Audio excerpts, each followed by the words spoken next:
Hari ni aku nak refresh tempat tidur mereka ni.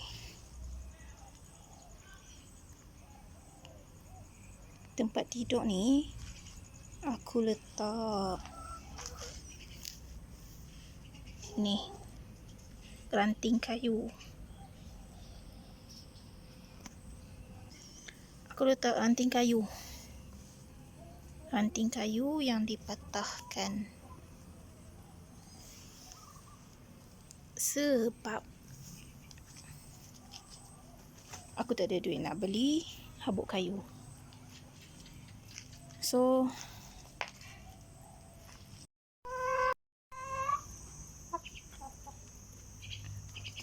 tak mau, jangan kacau dia.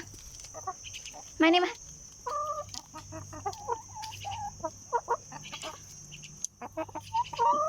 Burung-burung ni ada beef dengan ayam-ayam ni ada beef dengan burung tu. Aku panggil burung awang. Tapi tak tahu nama saintifik dia apa. Tu anak baru belajar terbang. Kenapa dia jatuh Ustaz?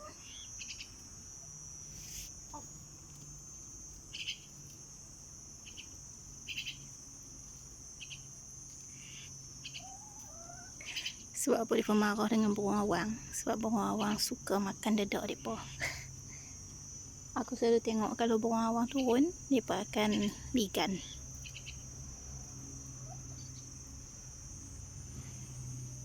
Sebab tu aku duduk tangan ni takut dia orang patuk anak tu. Tengok tu.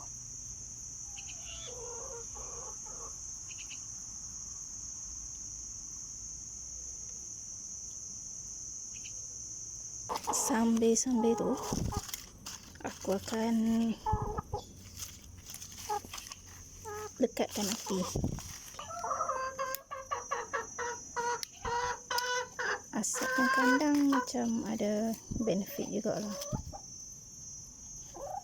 untuk lawan hama.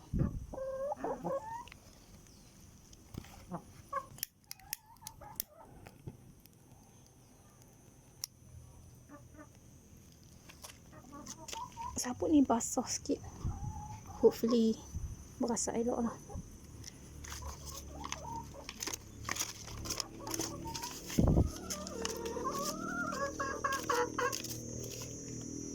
Sebelum ni lantai beban ni aku letak pasir.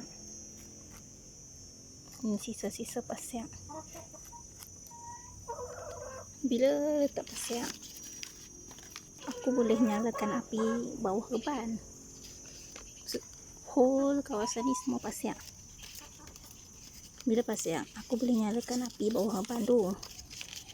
So kuranglah risiko hama dekat beban tu. Tapi bila letak pasir, aku kena buang tahi selalu. Pasir tak degenerate najis tahi ayam tu. Dia hanya desikatkan najis tu. Contoh kalau ayam tu berak seketui lah najis tu duk ada kat situ seminggu 2 minggu. Kalau macam ni, bila ayam berak, lama-lama dia akan disintegrate. So aku tak perlu buang selalu. Setiap seminggu sekali aku hanya satukan dekat situ je. Dia akan macam kompos sendiri. Tengoklah 2-3 bulan aku buang ganti baru. Tapi bila buat macam ni, aku tak boleh nyalakan api kat bawah tu. So terpaksa nyala ke tepi ni saja. Berharap asap-asap ni pilah masuk ke sana.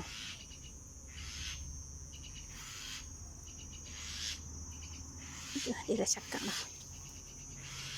Lepas aku dah satukan ni, aku akan tabur kapur pertanian dolomite ataupun nama saintifik dia dolomite. kapok ni letak dekat pokok pun boleh. Kenapa aku letak kapok ni? Untuk bunuh mites, untuk bunuh hama, dan juga untuk bagi kering reban, untuk bagi cepat proses taik-taik ni kompos. So aku akan letak kat kayu-kayu ni, kat celah-celah kayu. Lagi satu, bila aku letak kapok ni, akan tabur kapok ni di sekeliling kawasan reban, di kawasan dia tidur, kawasan dia berak, sekeliling kawasan reban ni lah. Satu, bila letak kapok ni, dia dapat mengurangkan bau busuk, bau najis ayam. Dua, dia macam halang hama, pembiakan hama. Sebab lama-lama belah ayam ni dia binatang berbulu kan, dia macam ada hama. Yang ketiga, aku perasan bila ada kapok ni, pest tak masuk. Contoh macam tikui pun tak masuk. Yang paling utama sebab dia dapat mengurangkan bau najis tu lah. Sebab sifat dia macam mengeringkan. Bila ayam-ayam ni berak, berkumpul kat situ, bila kau tabur dolomite ataupun kapok ni, najis cepat kering dan cepat proses jadi kompos. So dia tak bau busuk sangat, dia tak mau berasap sangat lah, kena kibah. Belum asap. Dia ni kemarin, sebab aku tak ada di rumah kemarin dia boleh keluar, so dia bertelur dekat luar. Hari ni dia dah cari pasal nak keluar dah tu, nak bertelur dekat luar. Tengok, duduk tak senang, padahal tempat telur ada. Kawasan ni pun dah clear. Aku sapu-sapu, satukan semua kat sana. Sisa-sisa sabut kelapa yang ada tempurung tu aku terbalikkan dekat sana. Isi pun dah habis, mereka pun tak mau makan dah. Sebab kalau biar terbuka macam tu, ada risiko ayam bertakung, risiko dia jentik, risiko nyamuk. So aku terangkupkan semua kat sana. Yang masih boleh makan, ada isi, letak kat sini. Siapa nak makan nanti mereka mai lah. Bila buat kompos macam ni, tanah di bawah yang pada sisa-sisa kompos tu, bawah tanah yang di bawah sisa kompos akan lembap. Bila lembap, cacing senang nak mai. Ni ada 2 cacing.